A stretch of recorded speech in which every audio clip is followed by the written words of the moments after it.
उग्रं वीरं महाविष्णुं ज्वलन्तं सर्वतोमुखं नरसिंहं भीषणं भद्रं मृत्योर्मृत्युं नमाम्यहम्।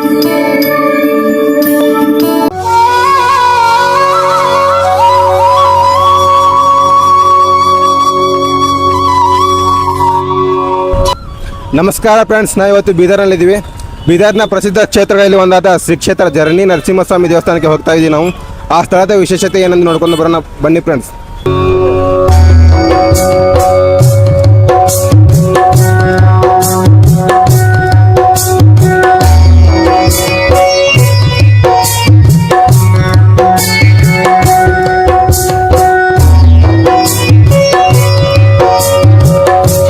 ಶ್ರೀಕರ ಶುಭಕರ ಪ್ರಣವ ಸ್ವರೂಪ ಲಕ್ಷ್ಮೀ ನರಸಿಂಹ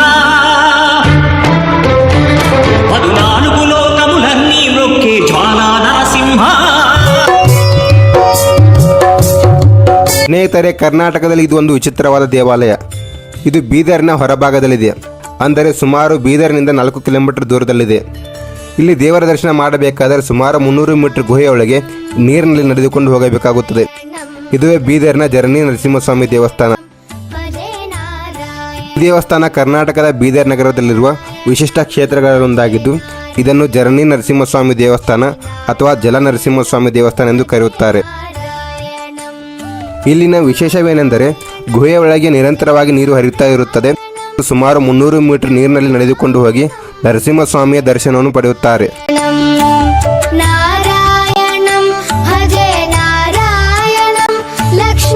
ಪುರಾಣಗಳ ಪ್ರಕಾರ ಭಗವಾನ್ ವಿಷ್ಣುವಿನ ನರಸಿಂಹ ಅವತಾರವು ಹಿರಣ್ಯಕಶಿಪುವನ್ನು ಸಂಹರಿಸಿದ ನಂತರ ಜರಾಸುರ ಅಥವಾ ಜಲಾಸುರ ಎಂಬ ರಾಕ್ಷಸನನ್ನು ಸಂಹರಿಸಿದನು. ಮರಣದ ಮೊದಲು ಜರಾಸುರನು, ಸ್ವಾಮಿ, ನೀವು ನನ್ನ ಗುಹೆಯಲ್ಲಿ ನೆಲೆಸಬೇಕು ಮತ್ತು ಭಕ್ತರಿಗೆ ಕೃಪೆ ತೋರಬೇಕೆಂದು ಬೇಡಿಕೊಂಡನು. ನರಸಿಂಹಸ್ವಾಮಿಯು ಆ ಬೇಡಿಕೆಯನ್ನು ಒಪ್ಪಿಕೊಂಡು ಇದೇ ಗುಹೆಯಲ್ಲಿ ನೆಲೆಸಿದರು ಎಂದು ನಂಬಲಾಗಿದೆ. ಜರಾಸುರನು ನೀರಿನ ರೂಪದಲ್ಲಿ ಸ್ವಾಮಿಯ ಪಾದಗಳ ಬಳಿ ಹರಿಯುತ್ತಾನೆ ಎಂಬ ನಂಬಿಕೆ ಇದೆ. ಆದ್ದರಿಂದ ಈ ಕ್ಷೇತ್ರವನ್ನು ಜರನಿ ಅಥವಾ ಜಲ ನರಸಿಂಹಸ್ವಾಮಿ ಕ್ಷೇತ್ರ ಎಂದು ಕರೆಯುತ್ತಾರೆ.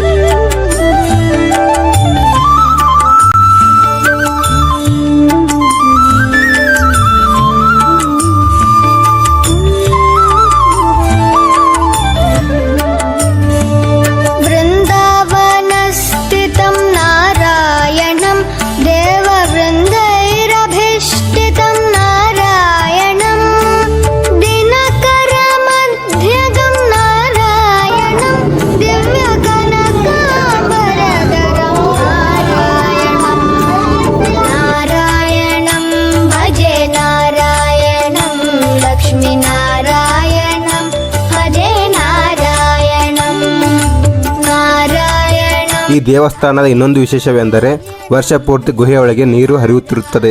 ಅನೇಕ ಭಕ್ತರು ಈ ನೀರಿಗೆ ಔಷಧೀಯ ಗುಣಗಳಿವೆ ಎಂದು ನಂಬುತ್ತಾರೆ.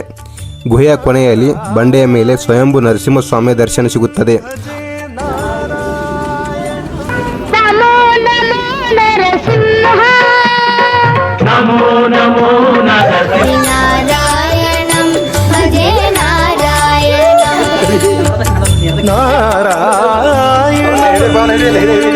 ಭಜೆ ನಾರಾಯಣ